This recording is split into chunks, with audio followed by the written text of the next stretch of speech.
Baik, di sini saya akan menjelaskan materi yang pertama tentang konsep dualisme. Pertama, saya akan menjelaskan tentang definisi dualisme.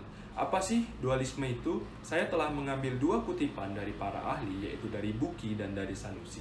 Pertama, menurut Buki, dualisme adalah di dalam waktu yang sama di dalam masyarakat terdapat dua gaya sosial yang berbeda satu sama lain dan berkembang secara penuh dan saling mempengaruhi. Sedangkan dualisme menurut Sanusi adalah himpunan masyarakat yang berbeda yang memungkinkan pihak yang termasuk superior dan inferior hidup berdampingan di suatu tempat yang sama.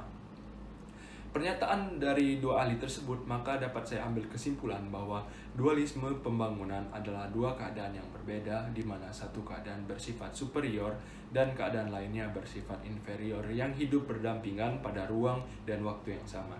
Selanjutnya, yang kedua, saya akan membahas tentang 4 unsur pokok konsep dualisme. Yang pertama, ada dua keadaan yang berbeda, di mana sebagian bersifat superior dan lainnya bersifat inferior yang bisa hidup berdampingan.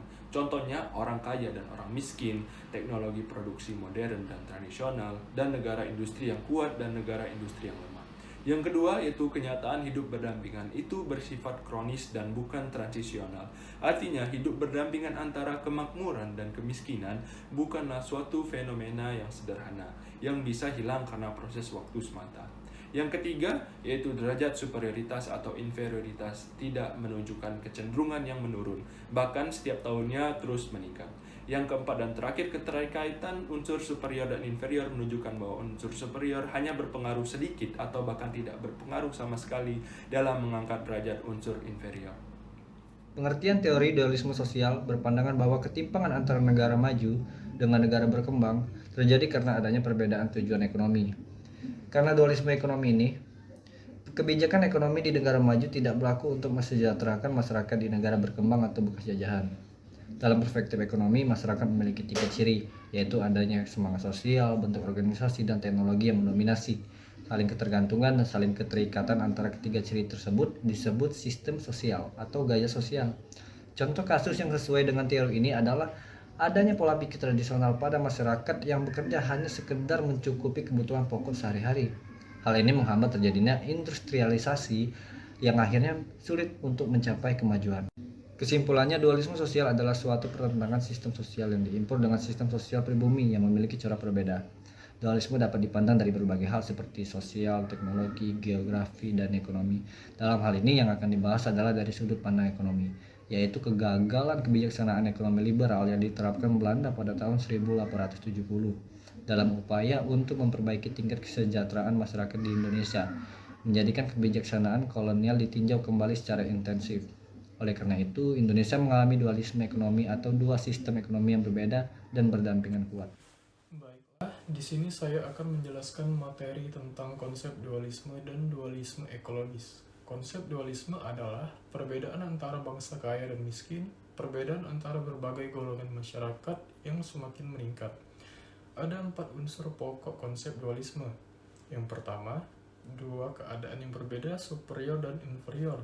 Yang kedua, kenyataan hidup perbedaan bersifat kronis dan bukan transisional. Yang ketiga, derajat superioritas atau inferioritas terus meningkat. Yang keempat, keterkaitan antar unsur berpengaruh kecil. Dualisme ekologis. Pada tahun 1963, Clifford Geertz mengenalkan konsep dualisme ekologis. Menurut Geertz, dualisme ditandai oleh perbedaan-perbedaan dalam sistem ekologis. Setiap sistem ekologis tersebut menggambarkan pola-pola sosial dan ekonomi tertentu yang menyatu di dalamnya dan membentuk suatu keseimbangan internasional. Geertz menggambarkan adanya stabilitas dualisme ekologis tersebut dengan menunjukkan bahwa dualisme prakolonial di Indonesia semakin menguat dengan adanya intervensi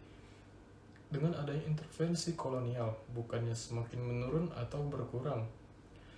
Geertz menjelaskan konsepnya tentang dualisme ekologis ini dengan menggunakan kasus Indonesia yang menjelaskan tentang adanya perbedaan antara Indonesia dalam dan Indonesia luar. Indonesia dalam hal ini direpresentasikan oleh Jawa, merupakan sistem ekologis padat karya yang ditandai oleh pertanian padi, tebu, dan tanaman lainnya. yang membutuhkan kondisi iklim tropis dan semitropis dan juga membutuhkan banyak air. Sementara Indonesia luar ditandai oleh pertanian yang padat tanah dan padat modal serta produk padat karya seperti produk tambang, karet, dan kelapa sawit. Baik, saya akan menjelaskan mengenai dualisme teknologi. Pada tahun 1956, Benjamin Higgins mempertanyakan kesahihan dan observasi empiris Book dan menunjukkan contoh yang lebih khusus kegunaan kerangka analisis ekonomi barat dalam menghadapi apa yang dikemukakan oleh Book Higgins, yang secara eksplisit menolak dualisme sosialnya Book, menemukan bahwa asal mula dari dualisme ialah perbedaan teknologi antara sektor modern dan sektor tradisional. Menurut Higgins, sektor modern terpusat pada produksi komoditi primer dalam pertambangan dan perkebunan, serta modern itu mengimpor teknologinya dari luar negeri. Teknologi impor yang digunakan dalam sektor modern tersebut bersifat hemat tenaga kerja, di mana secara relatif modal lebih banyak digunakan. Keadaan ini berbalik dengan keadaan sektor tradisional yang ditandai oleh besarnya kemungkinan untuk mengganti modal dengan tenaga kerja serta penggunaan metode produksi yang padat tenaga kerja.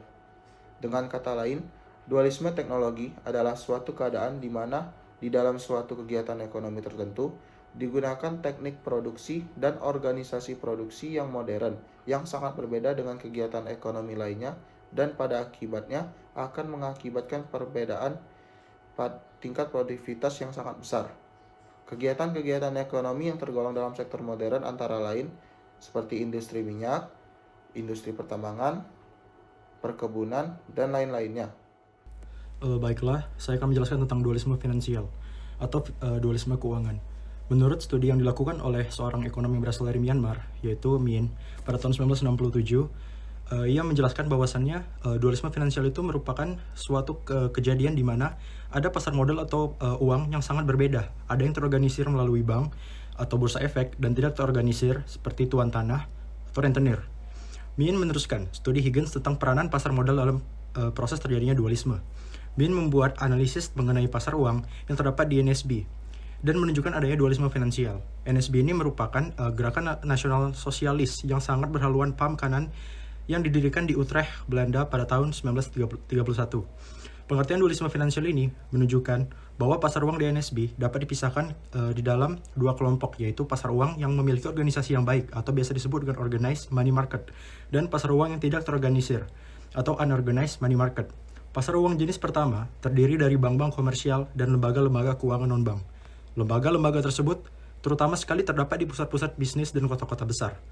Perkembangan pasar uang tersebut bersamaan dengan adanya perluasan investasi untuk mengembangkan perkebunan tanaman ekspor dan perusahaan-perusahaan pertambangan. Oleh karena itu, pada mulanya kegiatan lembaga keuangan tersebut terutama sekali bertujuan untuk menyediakan pinjaman-pinjaman kepada perusahaan-perusahaan tersebut. Namun setelah NSB mencapai kemerdekaan, pemerintah mereka mengadakan berbagai usaha yang bersifat mendorong lembaga-lembaga keuangan modern untuk memberikan pinjaman kepada sektor-sektor ekonomi lainnya, terutama kepada sektor industri dan sektor pertanian rakyat.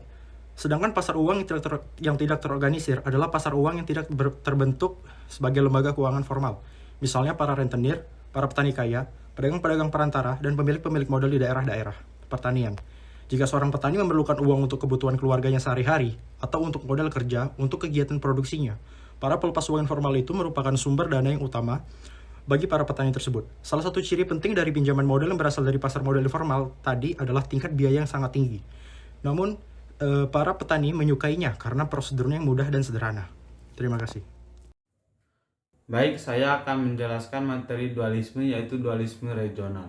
Dualisme regional adalah ketidakseimbangan tingkat pembangunan di berbagai daerah dalam satu negara, yang dimana ketidakseimbangan pembangunan ini mengakibatkan adanya jurang perbedaan tingkat kesejahteraan yang sangat tinggi dan dalam jangka panjang dapat mengakibatkan masalah kesenjangan sosial dan politik. Dualisme regional ini juga terjadi di negara-negara maju, hanya saja tidak separah yang terjadi di negara-negara berkembang. Dualisme regional ini dapat dibedakan menjadi dua jenis, yaitu dualisme antar daerah perkotaan dan pedesaan, dan dualisme antar pusat negara, daerah pusat industri dan perdagangan dengan daerah-daerah lain dalam negara tersebut.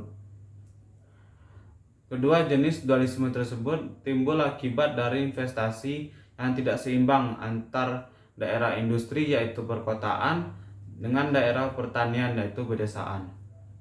Ketidakseimbangan tersebut pada akhirnya memicu timbulnya kesenjangan antar pusat negara dengan daerah-daerah lain dan antar daerah perkotaan dengan daerah pedesaan. Contoh dualisme regional adalah pembangunan yang terjadi di Pulau Jawa, terutama di Jabodetabek. Pembangunannya sangat cepat dan maju. Hanya saja di daerah lain, terutama di luar Pulau Jawa, malah terjadi hal sebaliknya, bahkan banyak terjadinya kemunduran. Pengaruh dualisme terhadap pembangunan adalah karena adanya dua kondisi yang berbeda. Tidak dapat dipungkiri bahwa dualisme ini memberikan efek yang negatif dalam perekonomian yang perkembangannya masih belum begitu tinggi. Seperti halnya pada negara yang sedang berkembang. Sebagian besar kegiatan-kegiatan ekonomi pada negara berkembang masih dilaksanakan dengan menggunakan teknik-teknik yang sederhana dan tradisional. Konsep tradisional ini tentunya akan membawa dua dampak yang mendasar dalam sistem perekonomian serta sistem sosial yang ada pada masyarakat.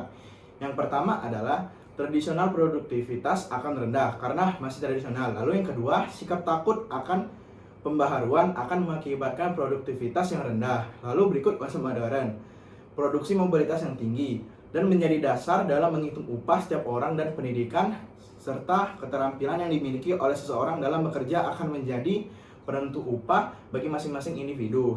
Lalu selanjutnya, sering dinyatakan pula bahwa adanya dualisme dalam tingkat teknologi yang digunakan dapat menimbulkan dua keadaan yang mungkin memengaruhi lajunya tingkat pembangunan ekonomi. Yang pertama adalah teknologi yang terlahir akibat dari perusahaan modal asing, sebagian besar dari keuntungan yang diperoleh akan dibawa ke luar negeri. Lalu yang kedua, dualisme memberi tiga dampak negatif, yaitu yang pertama adalah membatasi kemampuan sektor modern dalam menciptakan kesempatan kerja. Lalu yang kedua, membatasi kemampuan sektor pertanian untuk berkembang. Lalu yang terakhir adalah memperburuk masalah pengangguran.